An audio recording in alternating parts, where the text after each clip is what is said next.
Still got the email. Ladies and gentlemen, you are now listening to the #1 sports podcast, broadcasting Sundays at 9 a.m. ish in Sacramento, California. Sports Talk 916. Now, here are your hosts, Greg Bowl and Coach Greg Barroso.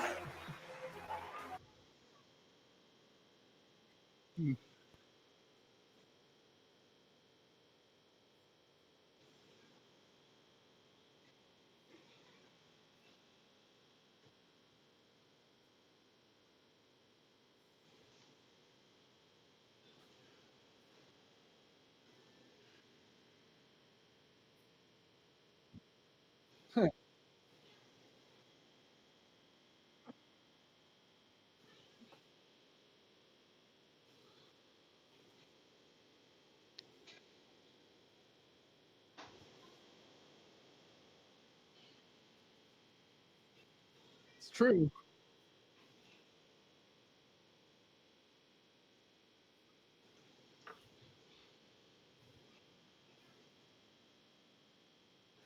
Not much. As you mentioned, we are joined by Josh Zimmerman. He is a Chiefs fan. He wanted to come on and kind of give us a little bit of an insight to the Kansas City side of things. So I thought that'd be a good idea. Known Josh, how long have we known each other now? Seventh grade. Something like that. It's been a long ass time. Um, so somewhere along the line, Josh made some very poor choices when it came to sports fandom. He's a Chiefs fan. Uh, kind of a long story, but in short, my mom bought me a 49ers jersey, or so she thought. Ended up being a Joe Montana Chiefs jersey. That was the same year Joe Montana ended up joining Kansas City, and I was actually raised a Niners fan, but my dad and my brother are both Chiefs fans, and Joe Montana was always my favorite quarterback. And I remember starting out going for the 49ers at the beginning of the game, and by the end of it, I found myself going for the Chiefs, Joe Montana, See, I and won't be mad at that. just kind of stuck. That's a legitimate reason right there. A woman ruining sports for somebody. I mean, it's it's to be expected, right? But all right, that's admirable. At least you stuck to it. You didn't change midway through or anything like that. So kudos to you. Josh is also a big A's fan. He's a Sharks fan. He's a Kings fan. So misery runs very thick through Josh's system, just like it does ours. Um, and we'll get into the Super Bowl and whatnot here in a little bit. Um, I will say that if you're listening now and you want to give your prediction to the show, our voicemail box has been open all week, 916-245-0670. You can also text that number and get your text read on the show. We'll continually update this as topics go along through the different aspects of our show, and we'll just kind of leave it open. We might even do like a potpourri section in the future where it's like if you have a topic or a thing you want to complain about, you could call it in and we'll use it as like a mailbag kind of situation. We're going to talk football at nauseum today. It's going to be our main choice of topic. But first, we want to talk a little bit. Obviously, the NBA and the basketball world was struck by tragedy this weekend. The loss of Kobe Bryant, his daughter Gianna, and 7 others that were involved in a helicopter crash in Southern California. So obviously, thoughts and prayers go out to anybody and everybody involved in that terrible situation. Kudos to Vanessa Bryant. She came out today with a statement announcing the Mamba on 3 Foundation, MambaOn3.org, which is basically a fundraising effort to raise money for the families that were affected outside of the Bryant family. I thought that was a very admirable thing to do on Kobe's behalf. The NBA has taken a very positive stance on representing Kobe in a very strong way. I thought it was absolutely amazing that the Spurs and Raptors decided to take the 24-second and 8-second violations to start their game after Kobe had passed. I thought that was probably one of the cooler ways that I've seen a team represent somebody, and then it trickled down. The Kings and Wolves did it. I mean, every other team that played did so. So much love to that as well. There's a lot of talk, and I'll get your guys' opinion on this. There's a lot of talk. Go. What? Did we lose you, Greg?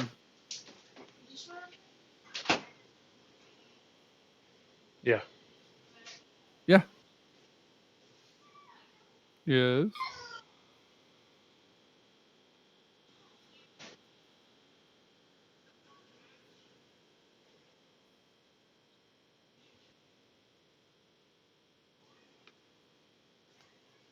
That is cool. But there's a lot of talks around the league about there's a petition going around right now to change the logo from Jerry West to Kobe Bryant. There is a petition there's a thought that every team in the league does what the Dallas Mavericks do or did and retire his jersey across the league. And I think that's that's a slippery slope. My opinion is that people are working solely off of emotion right now in making those recommendations and those decisions. If you've paid attention to Kobe Bryant in any shape or form, it's pretty clear to me, at least, that would be like the least likely thing that he would want in a tragic situation involving his life and his legacy. He wouldn't want to be the center of attention. He wouldn't want to be the NBA to be bigger than him. He wouldn't want teams to recognize him for, anything more than just a simple situation. So, it's pretty rough to see, emotional things happen, but I don't know. To me, that's just very interesting to say the least. The NBA, though, did take an extra stance, and they are honoring Kobe Bryant by adding a very complex number of changes to the NBA All-Star Game in Chicago this year.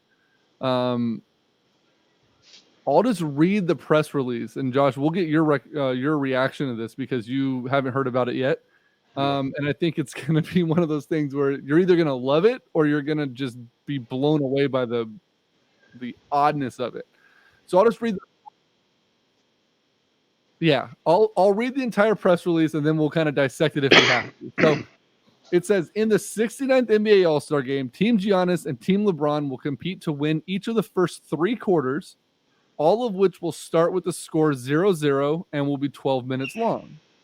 At the beginning of the 4th quarter, the game clock will be turned off and the final target score will be set. The final target score will be determined by taking the leading team's total score through 3 quarters and adding 24 points, representing Bryant's jersey for the final 10 seasons of his NBA career. The teams will then play an unlimited 4th quarter, and the first team to reach the final target score will win the NBA All-Star Game. For instance, if the cumulative score of the first 3 quarters is 195, the final target score would be set at 124. To win the NBA All-Star Game, the team with 100 points would need to score 24 points in the 4th quarter before the team with 95 points scores 29 and vice versa. With no minimum or maximum time on the clock in the 4th quarter, the NBA All-Star Game would end with a made basket or a made free throw. As part of the 2020 All-Star Game, more than $1 million will be contributed to Chicago community nonprofit organizations through NBA Cares outreach efforts. These efforts will culminate during the NBA All-Star Game, where each team will play for a Chicago-based charity beneficiary as selected by team captains Giannis Antetokounmpo and of the Milwaukee Bucks and LeBron James of the Los Angeles Lakers. The community organizations selected by the winner of each of the 3 quarters will receive $100,000 for a total of $300,000 donated to charity for those 3 quarters. The winner of each of those 3 quarters will be the team with the higher score at the end of the 12-minute quarter. The winning team in the All-Star Game, i.e. the team that reaches the final target score first, will earn $200,000 for its community organization. If the first or second quarter ends in a tie, the $100,000 charity award for that quarter will be added to the next quarter's award. If the third quarter ends in a tie, the $100,000 charity award for that quarter will be added to the award for the All-Star Team winner. If one team wins each of the first 3 quarters and reaches the final target score first, $500,000 will be donated to the winning team's charity, and $100,000 will be donated to the losing team charity. That is a lot of information. Did you pick up on all that? Because it is just, it's weird. Why are there more rules and stipulations in the All-Star game than in a regular NBA game? The idea is to make it worth something for these players to play in this game, to incentivize the game. These guys are making a bajillion dollars a minute. The idea to incentivize a game that could possibly end their season and their career if they're actually playing hard for no reason other than now just a charity, which I mean obviously is a big reason, but to half of these guys they're probably not going to give two shits about, to me is just odd. TJ, that is Josh's baby. Yes, I know. My wife is grabbing baby food to feed him right now. I apologize. Yes. So what do you think of the format changes there, Josh? I mean, I like the fact that it's going to charity. That's about the extent of what I like about that. That's about the extent of what it means to anybody, honestly. It's ridiculous. But hey, you know what? It is what it is, right? That's, I don't know. It's interesting. A little bit of NBA news also before we get into football talk. The Sacramento Kings apparently reached out to the Lakers about Kyle Kuzma, offering Nemanja Bjelica and a draft pick. The Lakers inquired about adding Bogdan Bogdanovic to the deal, to which the Kings have declined.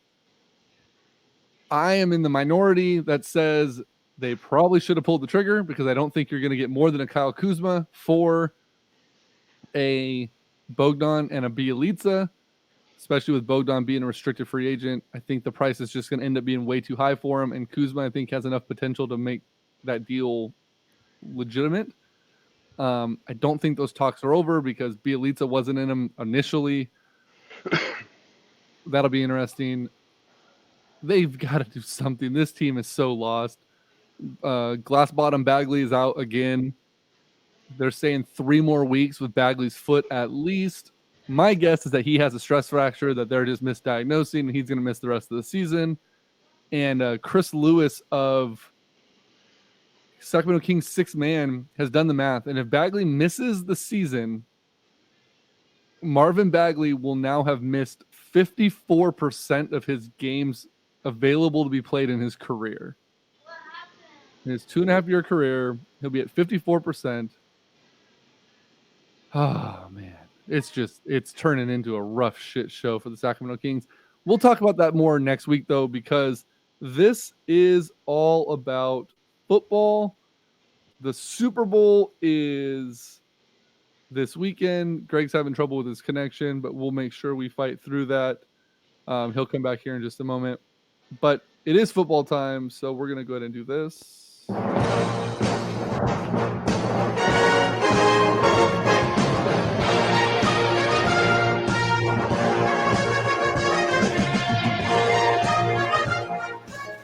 It's like the loudest music ever, but it's like the best sounding thing ever.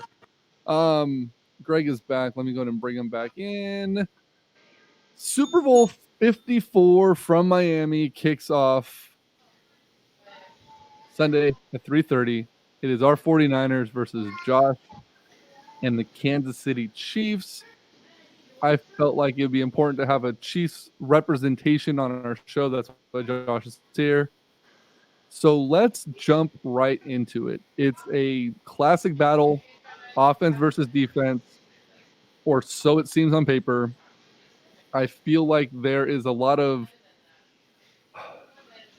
disrespect as far as the way that the Niners our offense is being represented by the media.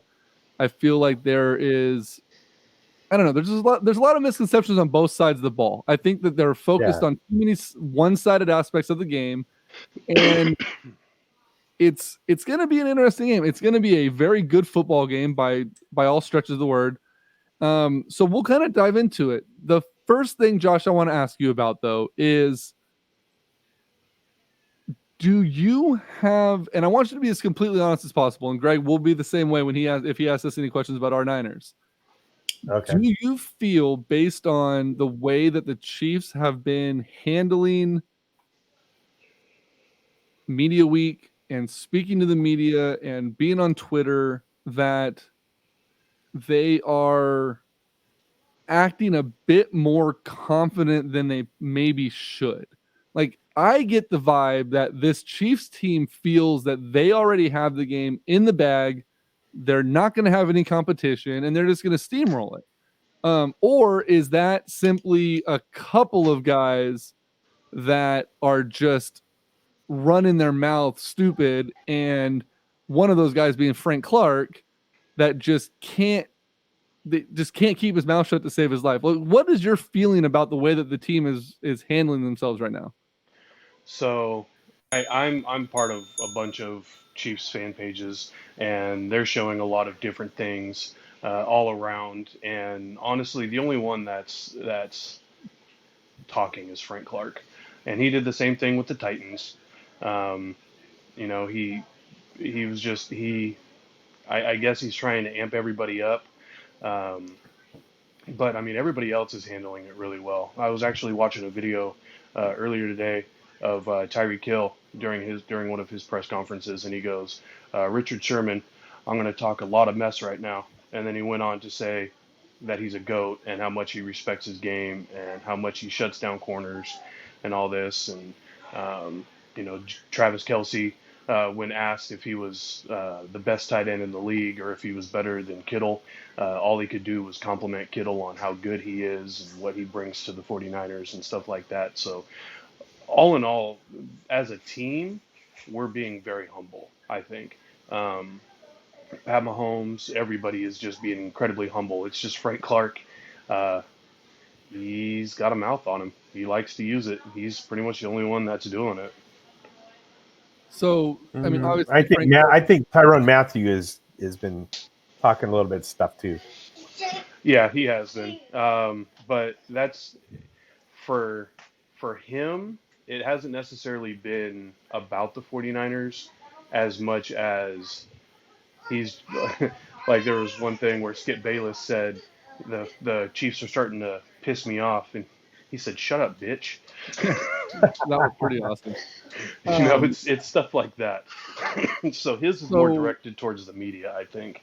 So Frank Clark has come out and guaranteed a win, which I think is always a very slippery situation, especially in the Super Bowl, because right now it's on paper, like I said, it's offense versus defense. The Chiefs offense versus the Niners defense. And the last couple of times that we've seen a damn near unstoppable offense versus a damn near impenetrable defense, the defense has had the upper hand. The last one most recently was Peyton Manning and the Broncos offense that could not be stopped. Peyton Manning had 52 touchdowns that year and 14 interceptions. They scored points at will. They met Seattle in the Super Bowl, and Seattle hit them in the mouth and shut down that offense. To me, I'm going to go into a quieter room. There's a lot less margin of error for a powerful defense to live up to their hype than there is for an offense to continue to produce at the level that they're on. And we'll get back to Frank Clark here in a little bit, because I have a great tweet about him that I just, every time I read it, it makes me smile. And we'll get back to that.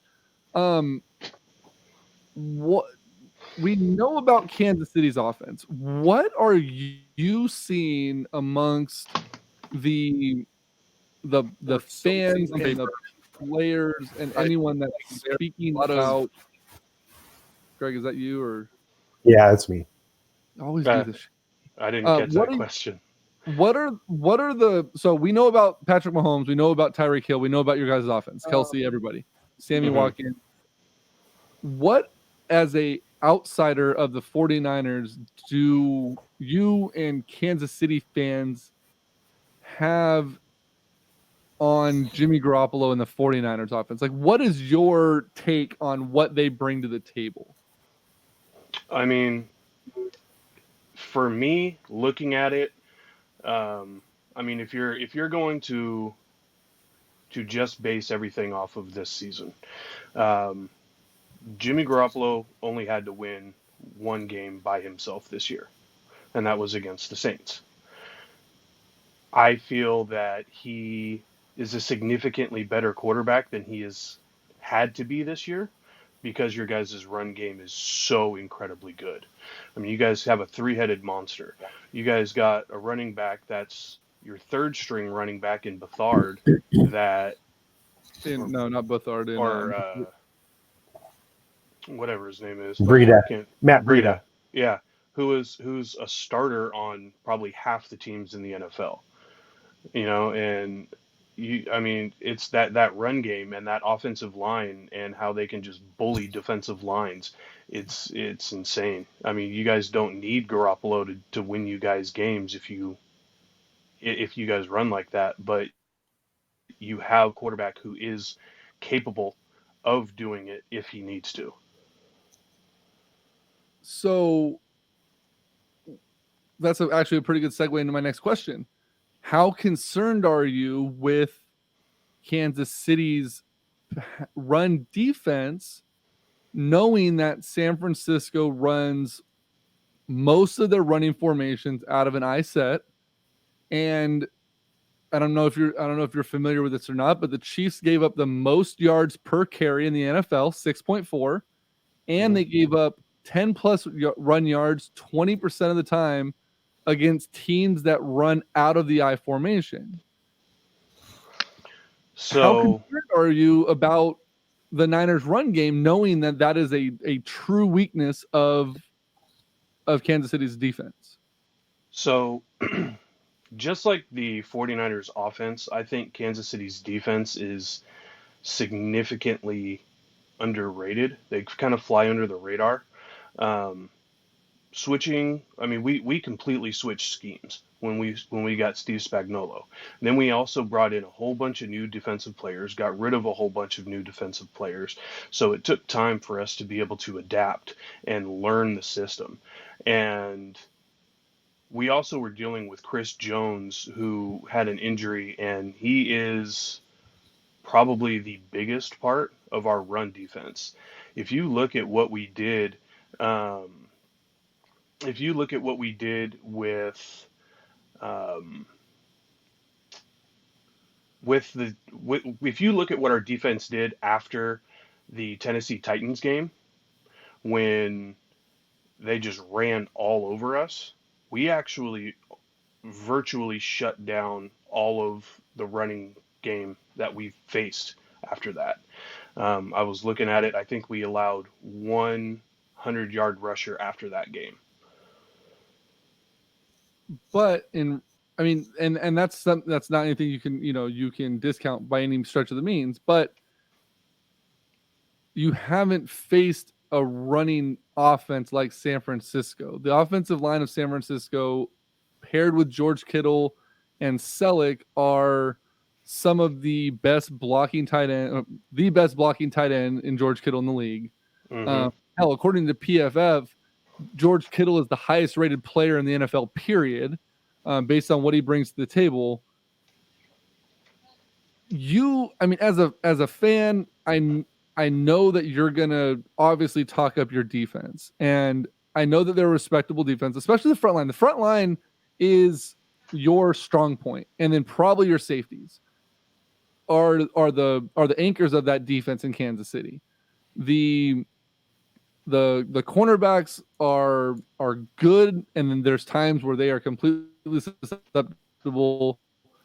And your linebacking core is probably about as far away from like an elite defense as a linebacking core can be. Like, you have good linebackers, but they arguably are like the weak chink in that armor, as far as like the way the defense goes. Like, they do enough, but I think the middle of the field is definitely going to be an area of concern. And you're getting grilled by on Facebook right now for saying that the Niners only had to win one game with Garoppolo throwing the ball. But that's neither here nor there. So I think that the Niners run game is definitely gonna be an issue for Kansas City, because there's not a team in the league that after what we did to Green Bay that's not going to be focused on stopping the run. I mean, 100%. plain and simple. Like, I don't Right. care what team it is, that's going to be the fixation. Look what they just did with the running game. Holy shit, we need to stop these guys. Yeah. Um, And Chris Jones actually came out and said that's what their focus is going to be. He said, we have to stop this run. If we don't stop this run, we will lose this game. so let me ask you another question then, because the Chiefs, especially on run defense, rank dead last in the NFL in run defense with pre-snap motion. When the defenders have to get out of their base set and have to move around and question, basically their line of sight gets adjusted, right? So your linebacker, it's middle, left, right. I know where my gaps are. When preset motion has to start and they get out of those line of sights, they are the worst team in football when it comes to the run. The Niners run pre-snap motion 79.6% of the plays on offense. There's times where I'm not even sure that the 49ers know what the hell they're doing. They're just moving around. And I mean, obviously it's by design. There's like two people that know, Garoppolo and Shanahan. The rest of the guys just go where they're supposed to and wait for whatever is supposed to happen. Does that worry you at all with the run defense? See, and what's difficult about these stats is how fucking terrible we were in the beginning of the year. Yeah. Ultimately, yes, but at the same time, just like you guys, we're healthy for the first time we've been healthy during this seven or 8 game winning streak. We're healthy for the first time over the last like 5 weeks. And that's been playing a big part. I 100% feel that this could go one of two ways. We could do what we did to Tennessee and completely shut the run game down, or we're just going to fall flat on our face. I think the advantage that San Francisco has that Tennessee didn't is their run game is one-dimensional. That Derrick Henry was going to take the ball, run between the tackles, and just try to bruise everybody. Mm-hmm. You stack the box. They have a decent offensive line. You stack the box. You slow him down. Ryan Tannehill sits back there like a scared chicken on a freeway.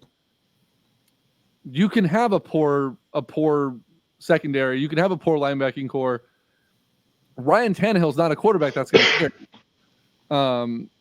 I'm drawing a blank on who Mike Vrabel's offense isn't going to scare you if you take away their wrecking ball. And Derrick Henry, I mean, that let's not take anything away from what he did. He basically played himself into a giant ass contract. Right. But Kansas City did what they needed to do. They started off slow, which I don't know if that's really a good game plan 2 weeks in a row in the playoffs to start off way behind and just rely on that offense. Well, they're not going to be able to get away with that playing the Niners. The defense is too good. Yeah, absolutely. But what I'm saying is, and Aaron Bench just mentioned it. First of all, he said Tyrann Mathieu actually graded worse in the 70s in coverage than the 49ers safeties did as well this year. Like, coverage-wise, he's not the best safety. Where Tyrann Mathieu is as valuable as anybody in the core is... Let me rebuttal that really quick. I was looking at a stat, and he was actually ranked the number 1 defensive back when he was the closest defender against a receiver with yards per catch. Jesus Christ. So the downfall for him, though, is when there has to be, when he's like help over the top, when he's out there, there's a lot of, he's susceptible to giving up the big play, but in the air. Now, where he is about as valuable as, I would say even more than any of the linebacking core on your team, is you don't see very many wide receivers or running backs get away from a one-on-one tackle from Tyrann Mathieu. When he comes out of that safety position, if you have a one-on-one opportunity at him, hold on to the goddamn ball because you're going to get hit. He's not going to arm tackle you. He's not going to miss. So, I mean, that's where to me, that's where he's most valuable. And that's where he's always been most valuable is when he has a chance to put the hit on you. He reminds me a lot of a John Lynch back in the day. Lynch was not the greatest coverage safety, but God forbid if you had to have him get a chance to square up on you, you better hope that stick him is on there good because that ball is going to move around. And that's Tyrann Mathieu, I think, to a T, especially as he's gotten older.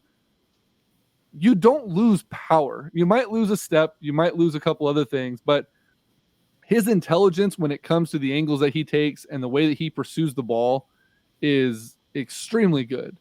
But and what the Aaron problem is both of our safeties right now are like that. When we lost Juan Thornhill, Daniel Sorensen is an extremely intelligent player. I love that guy.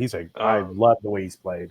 Yeah, the only problem is both of our safeties are not great coverage safeties. They are come stack in the box, get that ball, and hit that person. Daniel Sorensen probably has some of the hardest hits I've ever seen. The downfall is he doesn't ever wrap.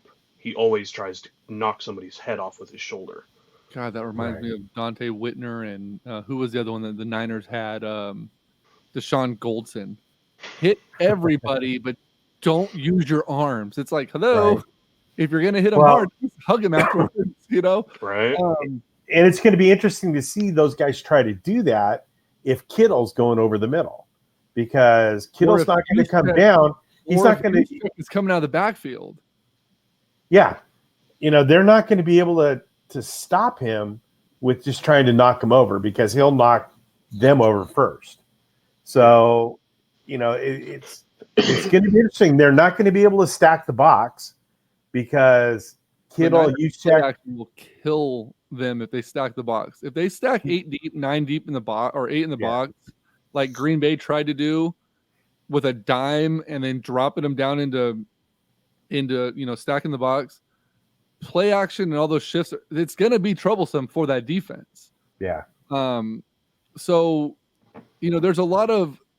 but we could flip the conversation right now though and say the Niners zone defense is one of the benefits that Patrick Mahomes is going to have because Mahomes destroys zone defenses and he's really good against man-to-mans as well. So, while I don't want you to think that we're just dogging on the Chiefs defense because once we flip sides, it's going to be the same goddamn conversation. But I just have a few other things here. I mentioned Frank Clark, and he made that comment that said the 49ers haven't seen a defensive end like me. This one I just think is funny because, again, you said it best, is that he just keeps sticking his foot in his mouth. Says, you haven't seen a defensive end like me. Well, in reality, the 49ers faced 10 defensive ends in the top 30 for defensive pass rush productivity. Frank Clark ranks 67th. So the tweet says, yeah, you're right. We haven't seen one like you. We've seen all the ones that are better than you, but we haven't quite seen you yet. So I don't know. He just kind of bugs me. Well, one of the things about Frank Clark that a lot of people don't know is that he was actually dealing with a neck-related injury up until about 6 weeks ago, when he actually really stepped it up. He actually leads the league for postseason with for sacks. He has more sacks than any defender in the postseason this postseason. So how many? 3, 4? I didn't catch that. How many does he have? How many does he have? I want to say the stat that I saw said he had 4 or 5 in the two games. Yeah. I mean, he definitely is a good player. I'm not gonna ever take that away from him. But I think if you run your mouth enough, especially against an offensive line like the 49ers, you're going to be public enemy number one. Like, you think that he's not going to get a couple extra jabs and a couple extra pokes and pancakes and whatnot out there. He's going to get picked on. And the Niners offensive line has been playing almost as good as anybody in football, especially because those guys are so pumped up when the Niners run the ball so goddamn much. Their adrenaline's going through the roof. Mm-hmm. Here's another thing I wanted to ask you about before we switch to the other side of the ball. The Niners and Chargers both run the same type of cover 3 scheme. Mm-hmm. I knew you were going to bring this up. I don't think that there's a person on the planet that would say the Chargers have a better defense than the 49ers have. Yet the Chargers in the first game against Mahomes, and I believe the first game was one that he was coming. Was it the first game or the second? One of the 2 games he was coming back from an injury. Was that the second game? Yeah, it was the second game. Okay, it was so his second game back. So the first time they played him, they held him to 182 yards passing with 1 touchdown and 1 pick when he was healthy. The second game coming back, 174 yards, a pick, and a touchdown as well. If the defensive scheme is the problem, because it sure as hell wasn't the personnel that the Chargers run out there. Aside from Bosa and a couple other guys, they don't really stand out as a defense that scares you. I mean, hell, look at every other game of the season. They don't just hold guys to a bunch of, subpar games. So is that a stat that shouldn't be overlooked, or is that just a product of the team not hitting their stride yet? Like, how do you feel about that one? So that one, because I actually saw that as well. And statistically, the 49ers are a better defense than the Chargers. However, what I was also looking at was the first game. We were missing Tyreek Hill, Sammy Watkins, Travis Kelce was playing injured, and our running back was out as well. So out of all of that, we were missing our 2 top wide receivers. We were playing with an injured top tight end who was our leading receiver, as well as our starting running back. So the stats, as glaring as they are a bit misleading as far as that goes. So I saw that too, and that honestly does still concern me, because that first game was statistically Patrick Mahomes' worst game as a professional. Until he played Indy a couple weeks when he got hurt, or after he came back from injury. That first game back from injury, that Indy game was. Not only was that one of his worst statistical games, that was, I think, one of 3 times in his whole career they scored less than 24 points in a game. Yeah. Which is absurd, because that dude is he's a video game. We talked about it a couple weeks ago. He's a cheat code. And we talked about Lamar Jackson being a cheat code. And then you watch Mahomes and you're like, fuck, he's a better cheat code. Like, you're pissed off if you pay someone for a cheat code and then they use Mahomes against you because you bought the Lamar Jackson. You're like, you motherfucker. A few people here have said on Facebook, we faced Aaron Donald twice, we faced Chandler Jones twice, and we faced Cam Jordan this year. Frank Clark isn't even on the same plane as those guys. And they also say here that KC hasn't faced a pass rush like San Francisco's at all this year either. Mahomes really hasn't been truly tested with a full pass rush. Like, there's been a couple of games, especially the Tennessee game, where he proved his elusiveness. He did a great job against their rush, but they don't have 4 down in the dirt rushers like the Niners have, plus a linebacking core that can swarm the way that Alexander, Warner, and Dre Greenlaw do. So I think that overall, I would say, it's going to be a whole different dynamic. Now, am I saying that that's enough to slow down? Let me rephrase that. Am I saying that's enough to stop Patrick Mahomes from being Patrick Mahomes? Absolutely not. But I do think it's enough to get him off of his game a little bit. Something to keep him somewhat in the tackles, because there's no way you're going to keep him between the tackles. It's just impossible. Dude is too good. He gets out too easy. But there's going to be a chance to slow him down and force him to throw the ball from the pocket under pressure. And I'm curious to see how he reacts if he gets hit a few times, because he typically doesn't get hit all that often. You know, No, he he gets doesn't. he runs, he gets hit on a scramble every now and again if he can't get into a slide, but he doesn't get No, hit. he never does. So I'm curious to see how that's going to affect him, because I tried searching through a couple games, even into his rookie season, and I'm not sure that even his rookie year he got hit very often at all. Like, I don't think he's Well, he only been. played one game his rookie year. Then it was the second year I was looking at, his first year as a starter. I just think that he's gotten lucky when it comes to being as elusive as he is, that it saved him, because he's not like a Kaepernick or Lamar Jackson, those guys that when they run, they go looking for contact. You know, Right. those quarterbacks where you're like, fucking slide. What in the hell are you doing? Mahomes is like Russell Wilson. He starts his slides sometimes and you're like, dude, you had 4 more yards. What the hell are you doing? But in reality, like, I'll take a 4-yard short run, especially if it's already got me a first down, then you risk getting blown up by somebody. Mm-hmm. So I think that's going to be an interesting intangible.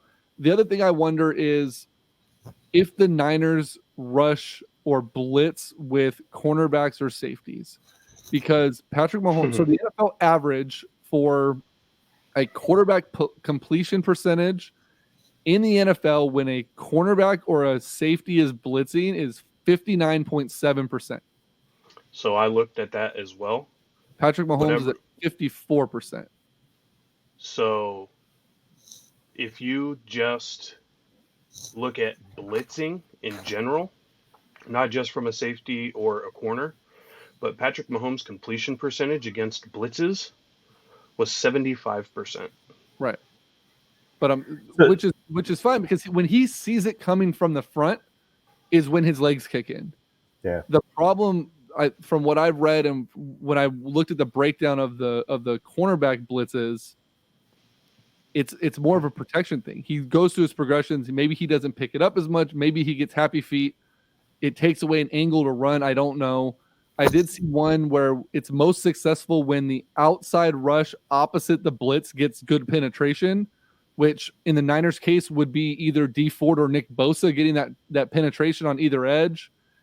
If you cut off that angle to run that direction, you blitz a corner from the other side, there's a good opportunity that you're going to hurry one of his throws, which is kind of a silly statement for me to make, because hurrying a Patrick Mahomes throw is damn near impossible, because he's already so quick to get rid of the ball as it is. Like, I don't know.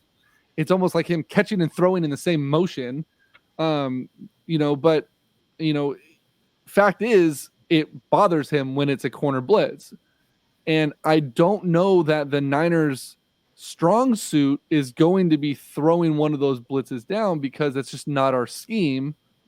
But I wonder if Robert Saleh does draw a few of those things up to see what it does. Mm-hmm.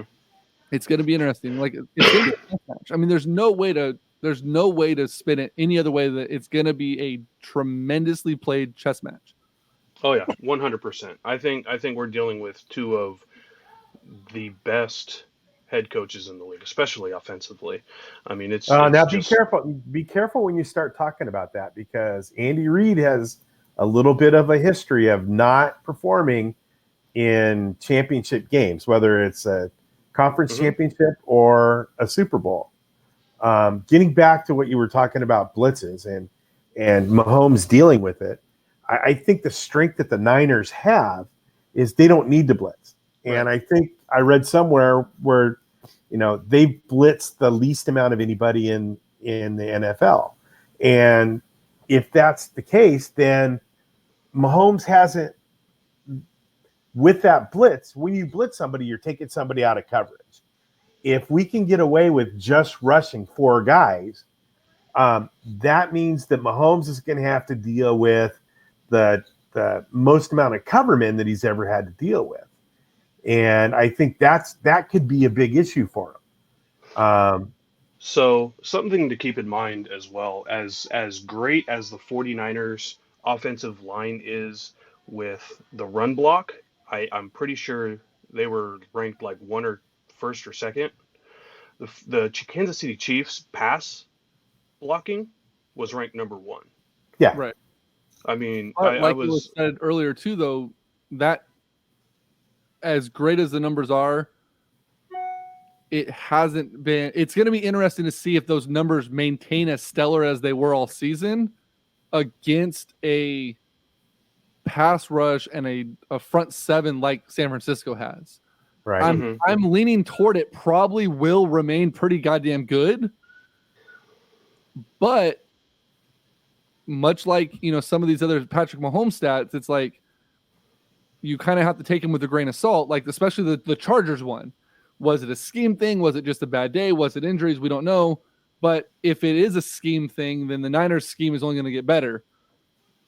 I wonder if the amazing offensive line when it comes to pass protection holds up against four guys hands in the dirt that can get to the quarterback. And what's even scarier about that is we know the first four, right? You have Bosa, Ford, you have Buckner, and you have Armstead. But when one of those gets winded, the Niners' next three, led by Solomon Thomas, and then there's a couple other guys that I'm not going to just pull names out of my ass because I can't think of them, but the next two or three down the line, Solomon Thomas being one of them, is a first-round draft pick, could probably start on half of the NFL's defensive lines. Right. So it's not like, oh, Bosa's tired, this guy's tired, you guys get a break.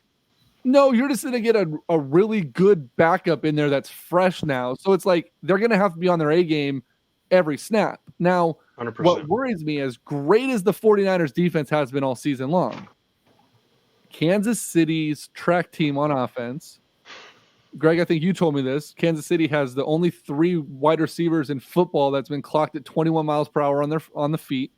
They're the only team with 3. So it's not that they're only 3, but they're the only team with 3. And just then like the 49ers are the only team with 3 running backs that have been clocked at 21 miles per hour or faster. Right. The Niners. So I heard this stat today, and it worries me a little bit, just simply for the fact that you're gonna have to help me here, Josh, because I can't think of your third. It's the rookie. I can't even think of what the hell his name is. Maybe he's not even your third wide receiver. But you have Tyreek Hill, you have Sammy Watkins, and then who's your number 3? Hardman. Does Hardman play your 3, or is there another guy? We have, so that's the thing. We run a lot of 4 receiver sets. Okay. And then we have Travis Kelce, but we also have, damn it, now I'm skipping on his name, Demarcus Robinson. Okay, so the Niners against 3 wide receiver sets on first down are worst in the league. 3 wide receiver sets against the pass, worst team in the league when it comes to first downs. On second down, they jump up to like 12th. Third and fourth down, they're the best team in the league when it comes to third wide receiver sets. Why the hell they can't maintain that on all 3 downs, I don't know, but they're the worst. And then that's in goal line, or in red zone. I'm sorry, not across the whole field, in red zone. First down, red zone, 3 wide receiver set, worst in the league. Second down, they get better. Third and fourth down, they're the best in the league. And then against the run in the red zone, they're the best on any down in the league. It doesn't matter who it is. Best run defense in football. Did you know the 49ers allowed 61% scoring inside the red zone? That's scoring. That's not touchdowns, at least. I'll take field goals. If we can hold you to field goals, I'm okay with that. The Chiefs offense does worry me. The 49ers, where one thing comes into play, and this is something that it's a stat that I wasn't aware of, but quite frankly, it kind of shocks me. So one of the strengths of Kansas City is their chunk plays. Their big plays downfield. Tyreek Hill down the field is just absolutely ridiculous. But, and I have a stat here. I got to find it real quick because I closed it. So while you're looking for that, one thing that I wanted to mention, Kansas City was blitzed the 4th fewest times in the league.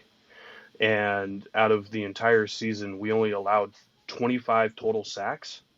and of that, Mahomes was only sacked 17 times. So that means in 2 games, Matt Moore was sacked was sacked 8 times. Again, and that kind of falls back to my let's see what they do against a legitimate pass rush. I mean, I'm not trying to knock their offensive line, because their offensive line is good. And that right there, it's just Matt Moore being sacked that many times shows you how good Patrick Mahomes is about getting out of there. I mean, if that's not a true testament to it, I don't know what else is. But before we talk about the Chiefs' high-powered offense, I just want to throw this out there that no passing offense in the last 4 seasons has produced explosive plays, so 15 yards or more, at a higher rate than the 2019 San Francisco 49ers. That's 13%. So as high-powered as Kansas City is, the Niners produce those big explosive plays at a higher rate for a quarterback that isn't very good, according to everyone else. I do worry about Hill with the deep ball. Kelsey, once the deep ball gets established, Hill and walk-ins, Kelsey, getting underneath the coverage and doing his different things. The only thing that's saving grace is that the Niners linebacking core is very good at coverage. Yes. But San Francisco has the NFL's best rated defense against the deep ball, 20 yards or more, in the entire league. So while Kansas City's offense is extremely good, and you cannot be anything but worried about Hill just taking the top off the defense, much like this guy, the Niners are the best in the league at covering that. It's more of a matter of discipline. And I think one of the big things that they made a change on was getting Witherspoon out and Mosley in, because since the Stephon Diggs play that went for the touchdown in the very first drive of the Minnesota game, aside from the blown coverage on the Devontae Adams deep ball that Aaron Rodgers threw, the Niners have allowed one pass of over 20 yards, which was Devontae Adams with the busted coverage on Richard Sherman. Mm-hmm. And then Sherman obviously came back and made up for it later with the interception on the next deep ball. But there's a lot of similarities. Like I said, the Niners defense is going to be tested, and they're going to have opportunities to do something special against Kansas City's offense. And Kansas City's defense, I mean, they're playing very good. They're playing a high rate of speed. They're playing a high level of football. They may be able to do something special against San Francisco as well. But I truly feel that where all of this is kind of null and void is the lack, and I don't want to use the word respect because I don't think it's a respect thing, but it's kind of the only thing I can think of. Maybe the lack of attention on San Francisco's offense and Jimmy Garoppolo throwing the ball.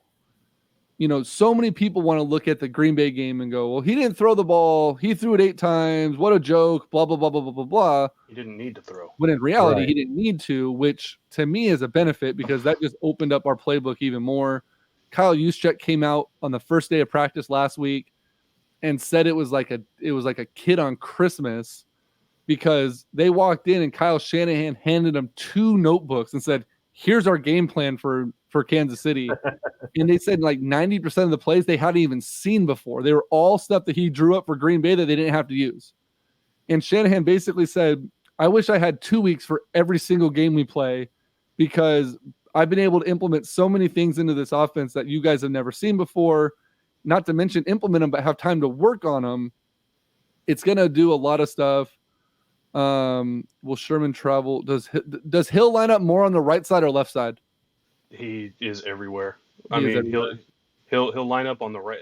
What you'll see him do is they'll run 3 wide receiver set group formation, and then you'll see Hill start coming back towards Mahomes. And if the defender doesn't follow him, he continues. If the defender follows him, he'll come back, and then they'll snap the ball. So he kind of gets that running head start too. Yeah. So, and that's one of the benefits. And so RJ, to answer your question, Sherman likely will not travel much to the opposite side. Sherman will be a left side defender, unless he absolutely needs to be. But you have Mosley, you have it'd be Mosley on the opposite side. Then you still have Witherspoon, you still have Ward, you still have K'Wan Williams. The Niners secondary is very good, and they're going to be just fine. And I don't know if maybe that Kansas City will line up 3 wide receivers on one side, none on the other, to force him to travel. Yeah, and that very well could happen. They will. I So can guarantee it. I feel if we're looking simply at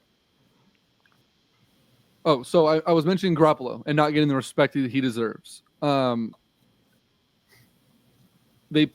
saw a thing today that so they were talking to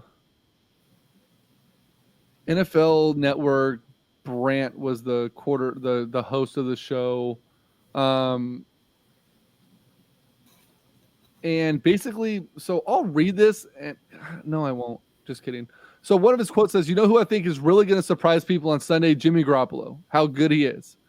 Kyle Brandt said on the Good Morning Football, he said, tell me someone who's better prepared than Garoppolo." So not only has Garoppolo been in the Super Bowl, he's seen the preparation, he's got to watch Brady do it.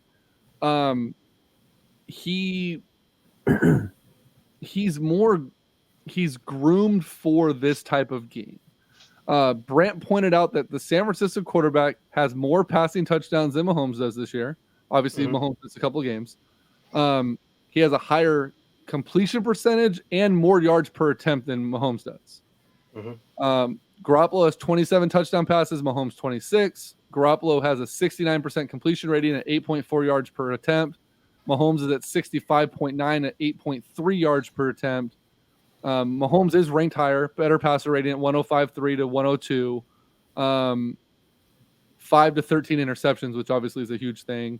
And then Mahomes is also evaded getting tackled better, only accounting for 17 sacks. Garoppolo had 36, which is more than double. But I think that just has a lot to do with the fact that this year they basically told Garoppolo, look, just take the sack. We don't want your knee being put into risk, whatever. So I really think that Garoppolo even has more rushing attempts than Mahomes does, although Mahomes has triple the amount of rushing yards. But I think that the fans especially, I doubt that the players are, but I think Kansas City fans especially are overlooking what Jimmy Garoppolo can bring to this team. And you mentioned he beat New Orleans. He also kept him in the game with Atlanta. He beat Arizona twice. He kept him in the game with Seattle. He absolutely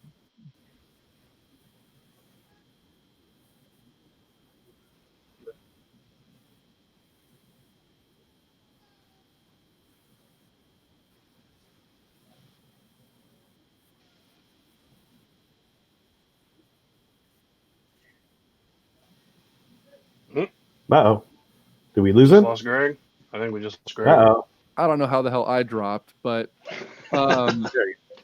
we lost you there for a minute. Yeah, I think that the Kansas City fans are kind of overlooking this offense, and I hope for the sake of the game that the Kansas City players aren't doing the same. I know they're focused on the run; they should be focused on the run, but and the reason why I say I hope that they don't, because I don't want to see a one-sided game. I want to see a good Super Bowl. Last year's Super Bowl was boring as hell. The Patriots came out and they ran so many different schemes on defense that confused the Rams and exposed McVay as really not being as good of a play caller as many people thought he was, which was evident this season. I think Belichick and the Patriots broke Sean McVay.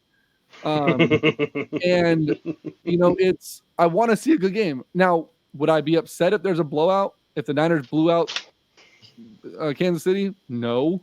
But for the football fan, I want to see a good game. If you look at the overall 53-man roster, I think San Francisco from top to bottom has a better built roster than Kansas City does. Now, obviously, quarterback goes to Mahomes. Number one wide receiver goes to Tyreek Hill. And then tight end, I think, goes to Kittle. Defensive line goes to the Niners. And I'm not saying Kittle as like wide receiver catching the ball only, because if we're just going by catching the ball, I think you give the nod to Kelsey. But it's the yards after catch, it's the blocking, it's the inability to be brought down after, there's a whole bunch of intangibles that I think gives Kittle the edge. But I mean, up and down, the Niners have as Aaron just said, they're a more complete team than what Kansas City's built by. And I think it's ultimately gonna come down to which coach has a better game plan between Andy Reid and Shanahan, and then Robert Saleh is gonna have a huge point to that. I don't think Kansas City's defensive coordinator is as important, simply for the fact that Kansas City, we know what they're going to do. They're going to come out in their base. They're going to rely on what's got them to this point. And if they're not disciplined, like Green Bay wasn't disciplined, it's going to be a long game. If they start out slow and the Niners come out and put up a quick 14 or 17, I don't think they're going to get up 24-0 like Houston did. 14 could be enough if San Francisco gets ahead, that allows them to switch to the running game and just pound the ball and kill the clock. But I ultimately think it's going to come down to, it's an interesting thing that Aaron just said. He says, we're not solely reliant on one player like KC is on Mahomes. The Kansas City offense is going to go by what happens with Mahomes getting the ball out to the wide receivers. The Niners can rely on Garoppolo. They can get the ball in the Kittle's hands. They can rely on one of their 3 running backs. There's a lot that can happen on offense we've proven that we don't need our quarterback. The Chiefs, if Mahomes doesn't have a Mahomes type game, there's not as much that can go on there. Like, you're not going to turn to your running back and say, win us this football game. Just run the ball, and take Mahomes out of it. Like, if the Niners somehow take Mahomes out of the game, it's gonna be tough. Like, but the problem is Mahomes only has Mahomes type games. He doesn't have bad games. Problem. He doesn't have a bad game typically, unless the Indy game rears its ugly head again. Mm-hmm. And one thing that Kansas City gets a knock on a lot is their lack of rushing. But the thing that Kansas City does is we use the screen game for our run game. Yeah, absolutely. And then not only that, but a lot of people don't realize that our starting running back is a 4-4-2 guy. Yep. As well. A lot of guys don't realize that. And that is that your offensive line doesn't have the ability to let him break out as well to get to that speed. Where if Kansas City's run blocking was as good as their pass blocking, and he could get to full speed, I would be terrified. But the good thing is, it's not quite there. Like, it has its moments, but it's not there to the point where you're like, he's going to break out, he's going to get that speed, he's going to get to full speed, and then it's a foot race. Whereas on the flip side of that, you get Tyreek Hill anywhere on the field with a little bit of space. He has acceleration like no one else, and he gets to that speed quick. But I think while that is a huge strength of Kansas City's offense, Quan Alexander, Marsh, and Greenlaw are some of the fastest and most ridiculous linebackers in screen coverage in the NFL as well. So I still think the edge in that situation goes to Kansas City, simply for the fact that how quick Mahomes is to get the ball out on those screens. Like, he's so fast on the draw that the ball's going to obviously beat any pursuing linebacker or anyone else to the spot. It's going to be up to the Niners to recognize the screen early and get out in the flat. Otherwise, they're going to eat them up. And it's going to be, it may not be like a typical 10 to 12 yard screen pass, but if you get 4 or 5 out of it, that's just as good as a solid running play, especially on first or second down, and it sets up a 3rd and short. That's what the Niners need to be worried about when it comes to screen game. I don't think you're going to see those explosive screens like you typically see just because of how good our linebackers are in pursuit, but it's got to be under 5. Like, you can't continuously give up 5-yard screen, 6-yard screen, hell, even 4-yard screens consistently are going to end up hurting you. So, like I said earlier, it's going to be a chess match. It's going to be fun as hell. And I ultimately think it comes down to, we know Kansas City's offense is going to be good. We know what San Francisco's offense can do. It's either going to come down to 2 things. Whoever has the ball last is going to get into, field goal range or whatever it might be, or it's going to be the Niners defense proving that they are a number 1 defense in the league like they have been all season and doing something that hasn't happened to Kansas City. So, a big hit on Mahomes that jars out a fumble, or a tip ball at the line that gets intercepted, or, it's going to take something out of the normal that you just don't see Mahomes or one of those receivers, make a mistake on. And it also could go down to special teams too. The Niners special teams have been playing really good. And then you got to worry about Hardman. I mean, as a kick returner, that motherfucker is amazing. So, and Kansas City's punter is one of the best in the league. Yeah. Best of all time. Yeah. So, I mean, there are so many things that, I've just trying to get ready for the show. I'm trying to figure out keys to the game, and the keys are everything. I mean, there's going to be one little breakdown in one aspect of it's going to be one of the states, I think, that ends up winning this game. And I think both teams are going to be facing stuff that they've never seen before. I think that Mahomes, I don't think he's going to get rattled, because I don't think he gets rattled. But I think that it could be, if they can get to him, that's going to be that. I mean, they don't necessarily need to get to him, but get to him to the point where he gets knocked off his spot without the ability to turn it upfield. So if you can that's all well and good, but you can't, you can pressure him and get to him, but if he gets free, it's a 30-yard run. So they're going to have to keep him pinned down, and that's easier said than done. So I can't figure out if there's one special key to the game. I can't figure out one aspect of what team's going to be the most important.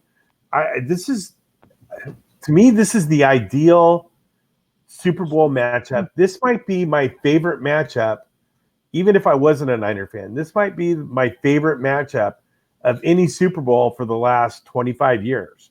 Well, and like you said, I was trying to look through all these different things. And I was trying to be as impartial as possible. Like, I wasn't only looking up things that solidified what San Francisco and my opinion on them. Like, I tried to find things on both sides of the ball.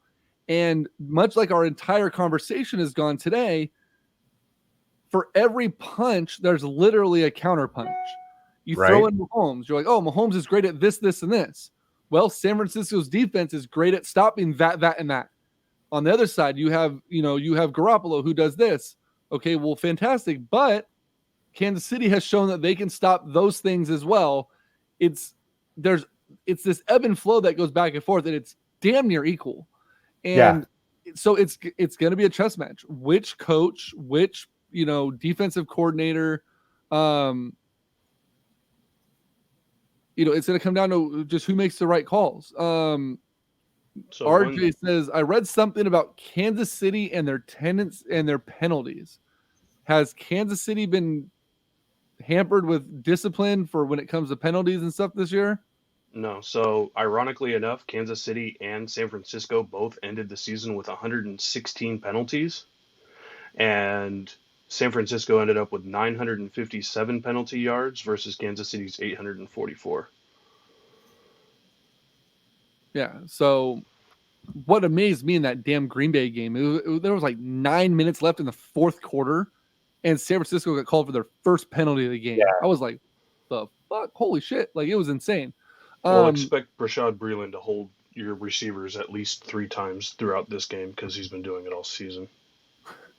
Have you seen the video of Shanahan in that Green Bay game right before a snap with Kittle going out in the flat? Tell me you've seen that video. Okay, so there's a video online. You can just go look it up when we're done. Shanahan literally walks over to the ref. He's standing there and goes, on this next play, they're going to hold Kittle. And the ref kind of looks at him like right before the snap, and then he just walks away, right? Play goes off. Kittle goes to jam the linebacker and tries to break outside, grabs him. Flags come in. The ref walks back by Shanahan and just shakes his head like, you son of a bitch. Like, he literally predicted it, that it was going to happen before it started. And the play goes off, and sure enough, boom. Every ref was like, flag, like blatant hold. It's when you have a guy like Kittle, especially, it's tough. I mean, that dude can do everything. And what amazed me, I listened to him on Radio Row this week. He literally said, and a lot of guys will say things and you don't really believe it, but Kittle told reporters today that, or maybe it was sometime this week, that if he never caught a pass in his entire career, he would be just as happy with his position at tight end as he is to this day. And I truly believe that, because him blocking, him taking end rounds, him doing whatever, he still gets to hit people and he gets to have smash mouth football, and he has fun doing it. He reminds me so much of Gronk in that way. And in ways I feel like he's even better than Gronk, just simply for the fact that he's level-headed. He doesn't have that, that streak to him that you're like, oh, here comes a bonehead play or a cheap shot or whatever. Like, Kittle gets beat off the ball. He slaps the guy on the ass, tells him good job, and says, I'll get you next time, and goes out and then does it. Like, dude is just a different beast, and it's absolutely fantastic. But so real quick, before we get to our prediction for the game, like I said, I opened up the voicemail box for this week. We got a couple of them. A couple of them were kind of crappy, so we took some of those out. But there's about 5 of them here that we'll play, and we'll listen to them, and then we'll take opinion on them. So the first one is Sean from Corner Pub. How do I play this? Here we go. Yo, guys, it's Sean from Corner Pub Sports. I've had a hard time predicting this game, who I think is going to pull this one out. I will say it's going to be a very close one. To me, and I said this to you guys on the show, that I feel that the 49ers have been the most complete team all season long. The playoffs do create a different monster, though. The Chiefs have come back from behind both their playoff games so far this year. And I do think that Andy Reid may actually be over the hump. He's got himself a quarterback who probably won't throw up in the huddle in the Super Bowl. I think they're just going to have – the Chiefs are going to have just enough to get by the 49ers. I just don't know if the 49ers are going to be able to put up enough points to keep up with them, despite how good the 49ers defense is. So I'm gonna go against you guys. Unfortunately, I'm gonna say 28-27 Chiefs. It's gonna be a close one, man. All right, good luck, guys, and I'm still rooting for your Niners, though. See ya. What a bitter Eagles fan that is. Right. I agree. He's one of our buddies from Philadelphia. So I agree with a lot of what he said, but I hate when I hear them say, I don't think Garoppolo can put up points, because Garoppolo can sling the ball, especially with all the motion that Shanahan creates. His offense creates space, and that's why it's so effective, because he gets those guys moving so much that it gets people out of their coverages and it creates open space. And, they have guys that are hungry for the ball. Kittle's one of them. Deebo Samuel has emerged as one of the bright spots in the entire league. Like, I think Deebo has as much chance of anybody to be MVP of this game if it goes the Niners' way. Just because he's so multifaceted. It's not just Garoppolo throws the ball. They run the ball with Breida, with Coleman, with Mostert, but Debo off of those end arounds and those quick slants and those jet sweeps is just as dangerous out of the backfield as he is catching the ball. And when dude gets hit, he makes it a Falls point to try forward. to hit first. He doesn't just go down after first contact. And I think Debo Samuel's going to be huge. And then another thing I heard, and it was, you never discount anything that Peyton Manning says, but Peyton Manning put out a hilarious video. Another one you should watch. Peyton Manning breaks down Jimmy Garoppolo's performance from the NFC Championship game, all 8 passes. And it's like he goes into it and he goes, well, we're going to break this down. It's going to take about 45 seconds. And he just starts going through everything. But, and maybe I'll play that here before we end, but he mentions Emmanuel Sanders, and Emmanuel Sanders had no catches in the NFC Championship game. And he said that when they were teammates, Sanders had a different fire lit inside of him when he didn't have a productive game, that he goes out and strives for it. Like, he doesn't take no for an answer, and he wants the ball in his hands. And there's not a wide receiver in football, and I've said this about him before he was a 49er. There's not a wide receiver in football that you want to be able to throw the ball to more than Emmanuel Sanders when you need a catch. Sanders is one of those possession guys to a T, and he completely just, he's Mr. Reliable, and it's a benefit to have a guy like him on the team, even if he does say he wants to go back to Pittsburgh if they get rid of Ben Roethlisberger. Here's a Chiefs fan for you. Nice and short and sweet, Dave Smith. Let's listen to this one. Name is Dave Smith. I predict a 31-20 Chiefs victory. And finally, the Chief and Andy Reid get the rings after 50 years. Thanks. Short and to the point. He took that as an actual voicemail message. He's like, hey guys, does this? I think it beeped. He says 38-20 Chiefs. I think that's a little ambitious. I think if there's a 10-point or more win, I think it's more likely that San Francisco exposes Kansas City's defense to a large win rather than Mahomes destroys San Francisco's defense. Now, if you've listened to our show at all through the last 3 seasons, you know that I'm really bad at predicting those things. So it could easily be Mahomes puts up 100. But I think it's going to be a lot closer than an 11-point game. I just think it's going to go back and forth quite a bit. Let's see. What do you think on that? 31-20. I think that's a bit exorbitant. But just a heads up, I got notification. Kings are winning by 14. Huh. Give them a few minutes. That'll change. Going into the 4th, they're up 85-71. Nice. Right. But no, I think that it's is it possible? With Mahomes, anything is possible. Yeah. Yeah. That's for sure. All right. Next up is Josh. He's one of the 49er admins in the 49er faithful. Let's see what he says here. This is Josh Lehman calling in about the 49ers and Super Bowl. My big, bold prediction is going to be Dante Pettis with a monster game. Looking like Joe Jurevicius type game back in the Buccaneers Super Bowl run. He's been underutilized so far this year, and I think the way you can kind of key on it is when Kyle Shanahan said to check your ego. Look for a completely different game plan, something that nobody's seen all year. That's about all I got. Thanks. And I agree with him there where he said, expect a different game plan. You're not going to see I don't think Dante Pettis is even active. Yeah. You're going to see the Kansas City Chiefs normal game plan. They're going to come out and they're going to beat you with what you know that they're going to beat you with. And I think that's part of what fuels the Chiefs is you know what they're going to do, and they take pride in you not being able to stop what they're going to do, and they just shove it down your throat. You don't know what Shanahan's going to do.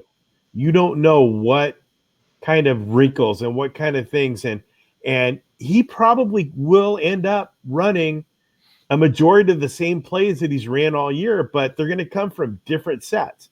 They're going to come with different motion packages. They're going to come from different angles, but the plays are going to be the same. I don't know. I mean, I think the role that Shanahan's been on this year, to give him 2 weeks to get ready for a game, it's got to worry you a little bit. So something to keep in mind. I know Andy Reid's record as far as in big games isn't great. I know what you're going to say. I know what you're going to say. You have to keep in mind, in his entire career, he has only lost 3 games coming off of a bye week. Right.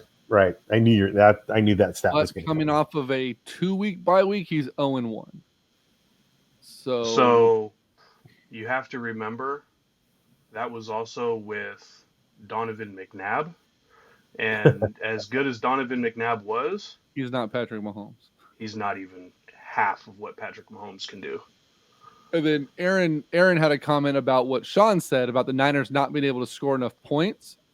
The Niners were the second highest team in the NFL, I believe, only behind the Chiefs. Or no, I'm sorry. You guys scored more than we did. You guys scored 19.4. We scored 19.2. So basically still second highest scoring team in football.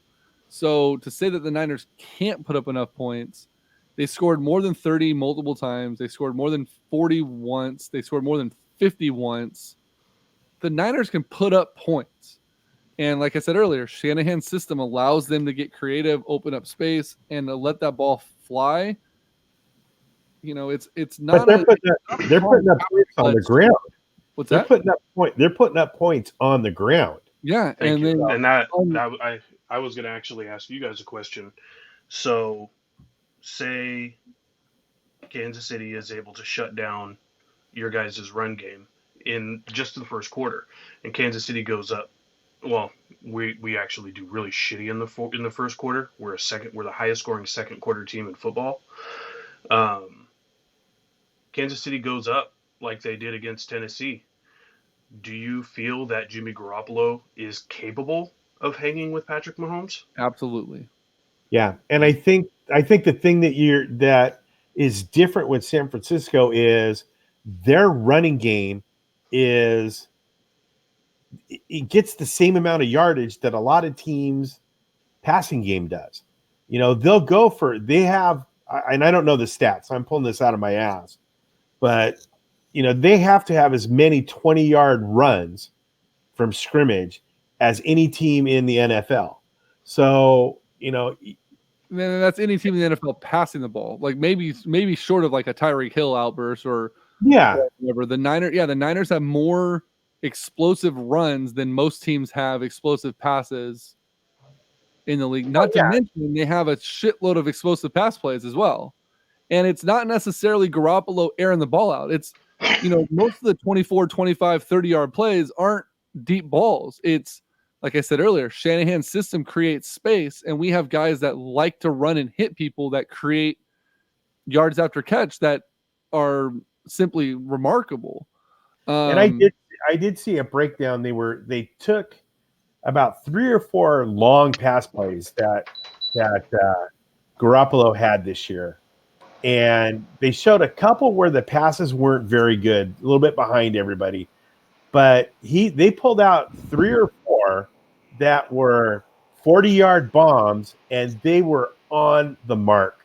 Yep. I mean, he hit, and it's mostly to Kittle. And him and Kittle have just that magic that he hits them right in stride. And if you hit Kittle in stride and he doesn't have to slow down for the ball, forget about it. It's gone. Yeah. The other thing too, and I think this is a stupid ass stat because it's not an accurate thing, but when they do the corrected stats based on drops or tip balls, like, oh, if that pass would have been caught, like blah blah blah, the corrected numbers, Garoppolo is the highest rated long ball passer in the league at like 80-something%. The problem is in the first like 8 weeks, 6 of the 8 balls over 40 yards were blatantly dropped. So the ball's on the money. That was when our team couldn't catch a cold. if it Right. wasn't just put in their stomach. Let's see. Aaron says Garoppolo hung with Breeze. Next question. Kevin Dennis says, I think only true Niner fans that have watched this team all year are the only ones that know Jimmy G and the offense can put up the needed points. The downing of Garoppolo and his ability is completely media fed. 49ers offense will be fine and hopefully light up that Chiefs defense. So it's going to be the motion play. It's going to be the activity before the ball that creates problems for the defense. And that's it's that motion, 78%. And it's not just setting a guy in motion. They'll line up, they'll do a complete shift. They'll go from a 3 wide receiver set to a spread, receiver set, and then send people in motion. So now you Kansas have City moving does that parts too. everywhere, but they don't do it on 80% of the snaps, which San Francisco does, which is the highest in the league as well. And I think there's two different motion sets that both the Niners and the Chiefs do, and it's that motion where the wide receivers coming way behind, almost like a Canadian football yeah, where they type get that of running start. yeah. Mhm. And I think that's something that I think both teams are going to try to take advantage of, because you try to cover somebody who's got a running start on you, especially when they run a 4.2 40 or Right. 4.3 40. It's not going to be able to be done. So it's going to be. I'm excited. It's going to be a fun game to watch. Yep. All I right. agree. We have our boy TJ the Sports Geek called in next. TJ. Hi guys, it's me, TJ the Sports Geek. I've been weighing over who I think is going to win for a while now. It's been a tough thing to choose, especially since the betting line hasn't really budged since we found out who was in the Super Bowl. 1.5 favorites for the But Chiefs, by the way. I've been impressed with this team all year long, and I'm going to choose the San Francisco 49ers to win Super Bowl 54 by a score of 29-26. All right. Most people that have made some sort of prediction have it at 5 points or less. And I think that's the safe route to take. It's going to be one of those games, like I said, where it's going to be either a mistake or it's going to be somewhere where it's last possession or, a miraculous play, much like what the Niners did against Seattle. Like the defense is going to end up, showing up at the last possible moment and save the game. The line moved up to 2 from 1.5, so it's still a low ass line. And the last one I have here before I try to queue up that Drew Brees audio, which is fucking or not Drew Brees, the Peyton Manning audio. Well, actually, I'll just share that on the Sports Talk page. Just like a 4-minute video. We don't need to go through all of that. This is George. George has been on the show a few times with us before. He has his take. Sports Talk 916. What's up? It's George. Man, I've been getting asked all week long about my score predictions. I don't have one for you guys. Obviously, my hope is that my team wins. I'm hoping that the 49ers win. I'm not giving any score predictions. One thing that I am very curious to watch and see is, if you guys have been watching all of the shows through the week, everyone's question point is on Jimmy Garoppolo. I'm not worried about Jimmy Garoppolo. He plays great under pressure. Let me remind you guys, he was the only quarterback ranked in the top 5 in yards per attempt, passing touchdowns, and completion percentage. Okay, let's not forget about our first home game against Pittsburgh. Game-winning drive, touchdown pass to Dante Pettit. Fast forward down the line, let's go to New Orleans. 50-something seconds left, leads a game-winning drive that led to Robbie Gould's field goal. Okay, LA Rams, 2 3rd and 16 completions. Kendrick Bourne and Emmanuel Sanders. In the clutch, crunch moment, Jimmy G has shown up. I don't want to hear about the question marks on Jimmy G in a Super Bowl while not hearing about question marks on Patrick Mahomes in a Super Bowl, because this is both of their first appearances. But that's going to be the thing that I'm most interested to see. Jimmy Garoppolo could go into this game and just completely light it up. And obviously we know that We are dominant with the run, but let's not forget we can also be dominant with the pass. He brings solid points. Excuse me. Yeah, as great as it is, it's gonna, you've seen the best quarterbacks in football history crack under pressure. Jim Kelly, Hall of Famers, 0-4. Dan Marino, one of the best ever to throw the ball, never won a Super Bowl.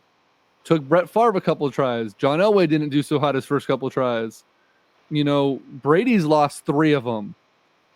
Sometimes the big game does get to, it gets to you. And if you told me that I had to bet on, is Patrick Mahomes gonna have a bad game, I'm telling you to take your bet and shove it up your ass, because I'm not wasting my money on that bet.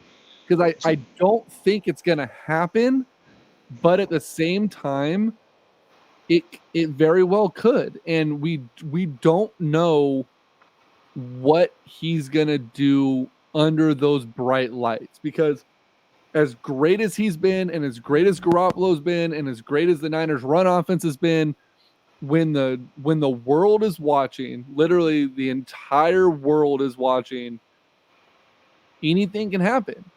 And I think, and I haven't heard anyone mention this. Like, I've listened to literally like every podcast possible this week, and I've watched Radio Row, and nobody has mentioned one thing about the Super Bowl that I think is a big problem. And it's the team that ends the first half strong usually has the upper hand, because the Super Bowl halftime is such a long, drawn out spectacle that it breaks the normal progression of a team's game plan. What team is going to stay focused longer? What coaching staff is going to have their guys fired up for that long ass, drawn out halftime show? Is there going to be an area much like in the Superdome in New Orleans where players can go kind of under the stadium and throw and run and stay loose? Does Miami have that capability for these players to stay warm? Like, there's a lot of intangibles that are going to come down to it. And, it's which team is going to be better prepared for that? Which team has those veteran guys that are going to be able to come in and fire those dudes up? And as much as I think, Travis Kelce and Patrick Mahomes are a great leader, I feel like San Francisco has the benefit of Richard Sherman on their roster that's going to be that extra coach that has those guys going like, look, no more sitting around, no more this. I've been here multiple times. And same with Garoppolo. He's been there multiple times. He hasn't played in those games, but he's been there. What team is going to stay disciplined during that break to come out firing in the second half? Because you've seen it time in and time out. The second half of a Super Bowl, there's a reason you go refill your plate and go get a new beer and go take a piss after the halftime show, because the game takes a minute to ramp back up.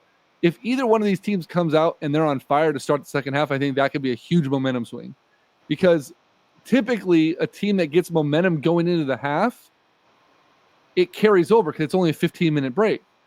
The Super Bowl is what, 25, 30 minutes, whatever it is for the Super Bowl halftime show. That end of half momentum is almost out the window. It's almost like starting a whole new game over again. Yeah. And, I think team-wise, we talked about the 53-man roster and how it's built and the relationships that these players have. As much as I think Andy Reid is one of those Hall of Fame style coaches, I would find it hard to believe that he has a better relationship with his players than Shanahan and Robert Saleh have. Simply for the fact that they're a lot younger, they're more energetic, they're fired up, they get their guys, they're on a personal level with those guys where they could be the spark plug that keeps those guys going. Especially Saleh with that defense. That dude's fucking ridiculous. Yeah, but those guys love Andy Reid. I mean, no, Shanahan, I'm not saying that Andy Reid's not connected to his team, but what I'm saying is to be able to get those guys fired up on the same level that a player needs to be fired up on, I think I think Shanahan and Salah are more connected on that level to where it's more of like a big family gathering as opposed to like the respect of like, hey, you're our coach, you're a Hall of Famer, you're the man. Like, don't get me wrong, Andy Reid probably has his guys. He speaks. I'm sure every one of them stops what the hell they're doing and listening. But you're not going to have guys showing up to Chiefs practice going, fuck, I never knew that I could have a coach like Kyle Shanahan or like Andy Reid. First thing out of Emmanuel Sanders' mouth when he showed up at his first practice with the 49ers, they asked him, so how was your first practice? What was your first impression? He said, man, he said, the first thing I thought about doing was calling my wife and telling her that I showed up and the coach is wearing Yeezys. Like, they're on a different, like, there's just a different dynamic with this team. They have them playing like a family. And, you know, not like I said, not to say the Chiefs aren't like that, but this Niners team, man, they're so like symbiotic when it comes to everything. I just feel like if you're going to give an edge to the coaching staff, maybe to keep their guys fired up on that level, you know, maybe it goes that way. I think the Super Bowl halftime show is fucking stupid. Do a pregame, do a postgame show. That big ass concert and shit should be postgame. It shouldn't be at the half. It shouldn't be a 40-minute break. It should be a pregame show so we don't have to watch 8 hours worth of crappy pregame shows. I will make a prediction, though, that I think J-Lo or what the hell's the other one? Shakira. I think there's going to be a wardrobe malfunction on purpose. Yeah, right? Yeah, let's go for that one. So let's make predictions. Josh, you are our guest. What is your prediction for the game? I think final score will end up being 28-31 Kansas City. Okay. Greg, what about you? No, hold on, Greg. Anyone that's watching right now on Facebook Live in the 49ers group, go ahead and put in your prediction here in the comments as well, and we'll go ahead and read those off before we get to. Well, Greg will do his, and then if anyone else comments, we'll do them, and then we'll finish it up. So I'm gonna make mine with an asterisk here. I think the final score is going to be 38-34 San Francisco, but I wouldn't be surprised if we had another San Diego or Denver Super Bowl where it ends up being 55-10. But I'm going 38-34. Well, let me ask you this though: when you reference those, obviously you're talking about Montana and Young destroying Denver and San Diego. Right. Do you think that the Niners do that, or do you think Kansas City does that? No, I think the Niners do that, and I think they do it with the run, with a little bit of passing thrown in. But I think they're going to. I can see it happening. So here's my prediction for the start of the game. First of all, RJ Noswalk, hope I said that right, says 36-35 49ers. Kevin Dennis, 35-28 Niners. Aaron Bench said he wanted a wardrobe malfunction with Katy Perry. That would have been the best Super Bowl halftime show of the fucking planet. I think that Kansas City made a mistake, and again, it falls under what's his name, Mr. Loudmouth, or maybe it wasn't. Maybe it was the other. Maybe it was the other guy, the defensive end that had having the calf injury. Davis, is it Davis? Who's your guys' star defensive end? Number 55, Frank. Ford? No, Ford's ours. You can't have him back. Frank. Who's been dealing with a calf injury like all season long? Frank Clark. It is Clark. Okay. So I feel like him I mean, everyone knew it was going to be there, but him just solidifying the fact that the Niners or that the Chiefs are focusing solely on stopping the run. Oh, that was Chris Jones, number 95. What's that? That was Chris Jones, number 95. Yeah, that's who I was thinking of, Jones, who's been having the injury. I honestly feel that the Niners are going to come out. They're going to maybe run the ball the first time or two just to make it look like it's going to be all run. And I truly believe that they're going to open up the passing game like fire and brimstone on this first couple drives and just get Kansas City shuffling a little bit, figure out what the hell they're going to do. And they're going to start running out of passing formations. They're going to pass out of running formations. They're going to keep them on their toes. And I think Shanahan is going to completely redeem himself when it came to the the 28-3 debacle against New England when Atlanta was in the Super Bowl. Aaron Bench says 38-28 Niners. I'm gonna say. I hate making score predictions. I really do. I'm gonna go 38-27 San Francisco. I think that it's gonna, and I think it's gonna be much like the Green Bay game. There's gonna be a late defensive stop, or the Seattle game. There's gonna be a late defensive stop that stops a run. That's it, 38-27. That's 11 points. I think it's gonna be 8 points. I think the Niners ultimately end up winning by 8. So let's go. Whatever 8 would be off of 27. Fuck it, I don't know. 35, I'm 30, tired. 36. No, they're not going to score 36. Let's go 35-27. Let's just call it that, which is, I don't even think it's 8. 35-27. So, I think it's just going to come down to the Niners just getting that last stop. I think Mahomes is going to start driving the field. He's going to be doing his Mahomes thing where the Niners are going to it's going to be one of those gut punch moments where you just feel it coming. And then the Niners defense is going to come up with one big stop that ends the drive and locks it down for them. It's going to be a great game. I can't wait for it. Who's your MVP, Josh? Mahomes. Who's your MVP, Greg? It's hard not to pick a quarterback, especially if we're talking about it being a shootout. If it's an offensive player, I'm going to go with George Kittle. If it's a defensive player, I'm going to go with NFL Rookie of the Year, Nick Bosa. If I was betting and I'm taking the crazy odds, I'm taking the 1 in 10,000, the 10,000 to 1 bet on D Ford being defense or MVP.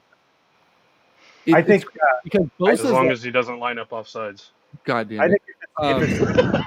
Bosa's like 2,500 to 1 and D Ford's 10,000 to 1. It's impossible for me to think that Bosa is 4 times less, or that Ford is 4 times less likely to win MVP than Bosa, just because of the history of the teams. The fact that they basically just gave up on him. They've been talking a gang of shit about him.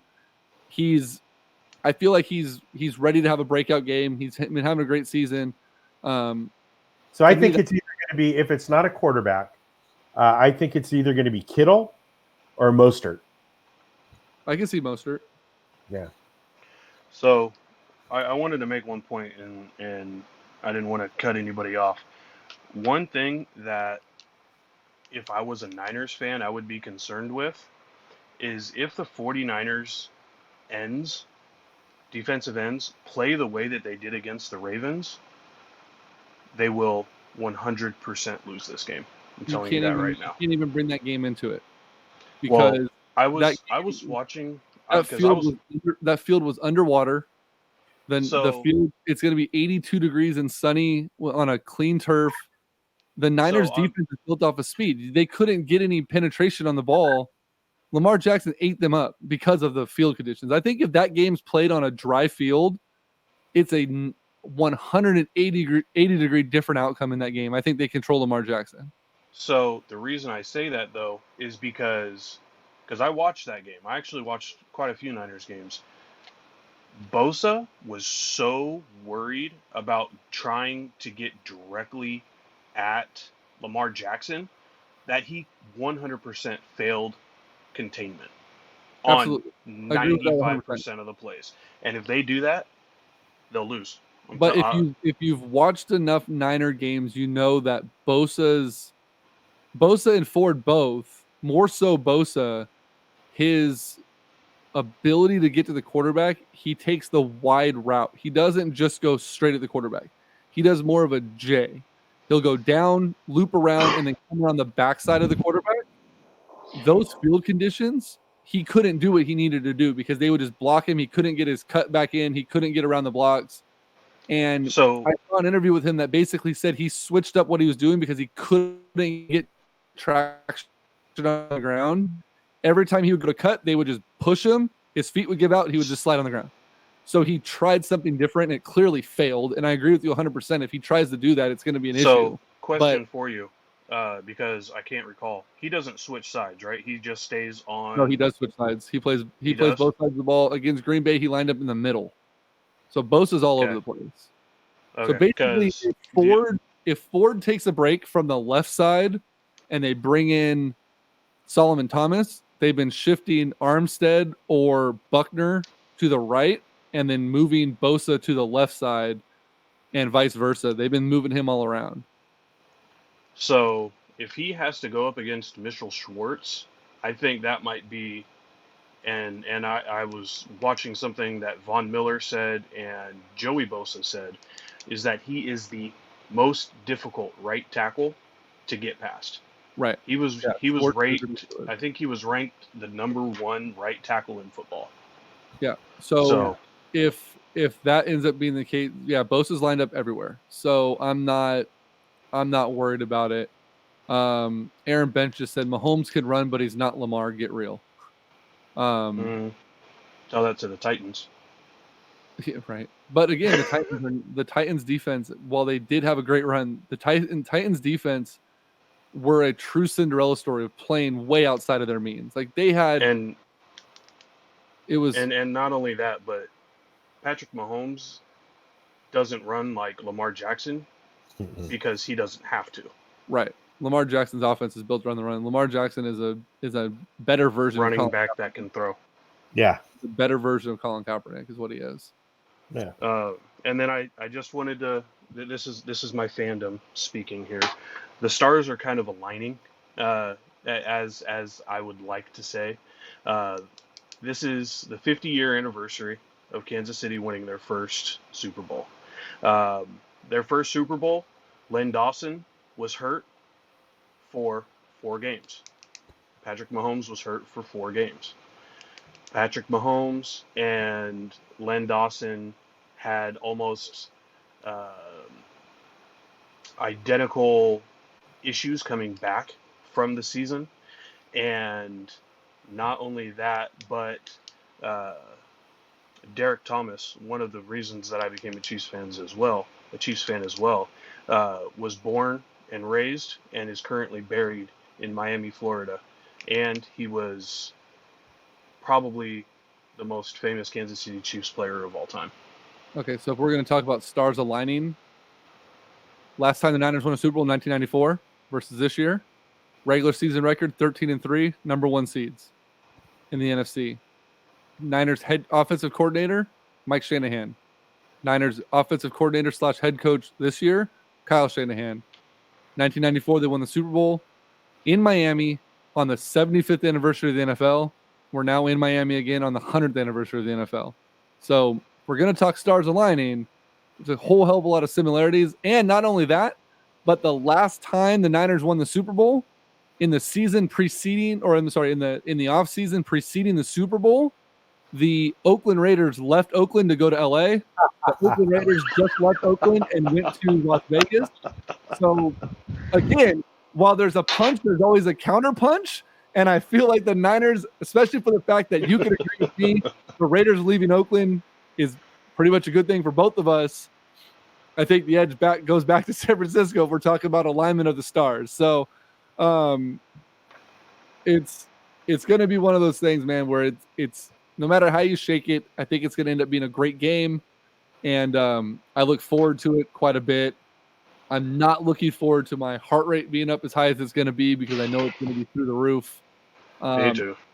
But it's going to be a good one. If the best thing about this Super Bowl, and it hasn't been the case in a couple of years, is when the clock hits 0 in the fourth quarter, we're going to absolutely know that the best team in the NFL won the championship this year. Because it's these two teams, arguably, I mean, you might be able to throw Baltimore in there on the AFC, but it's a coin flip just because, we don't know if Lamar Jackson is the real deal or not. He has to prove it next year. Patrick look Mahomes at what he did in the accuracy. pretty much was on. Oh, he developed himself amazingly, but Well, let's in the Pro see. Bowl, the accuracy that he displayed in the Pro Bowl I challenge, didn't even who watches the he Pro had Bowl. Come on now, he had 2 points. no one watches the Pro Bowl. Let's be real. But he was on the same similar meteoric rise that Patrick Mahomes was on from his rookie year to his sophomore year. The difference is Mahomes sustained it, and clearly he made it to the Super Bowl now. This is year 3, right? Or 2 for Mahomes, year 3. Second year starting, third year altogether. I think it's safe to say that Kansas City still tops Baltimore for best team in the AFC. So when it comes down to it, the best 2 teams in each league are represented. The best team is ultimately going to win the game, and it's going to be the league champion. So I think that's pretty much what we could hope for. The only way it gets better is if J-Lo or Shakira has a malfunction of some sort. How about both? Or both. Maybe they both go they drop a Jello pool from the ceiling. It's Miami, whatever. Go out big, right? Oh, and not only that, but the following weekend, we've talked about this multiple times.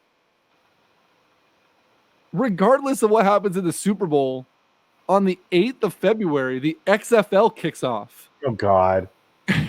And there's already been talks that the NFL could find itself in a labor disagreement in the next season or 2. The XFL may be all we have, boys. So I heard Demores, what's his face, the president of the NFL Players Association, Demorius Smith, I think that's how you say his name. Whatever. Predicted a 2-year labor stoppage. Yeah, 2-year disbandment of the league. That is going to destroy football. Yeah.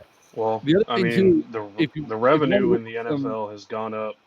How much?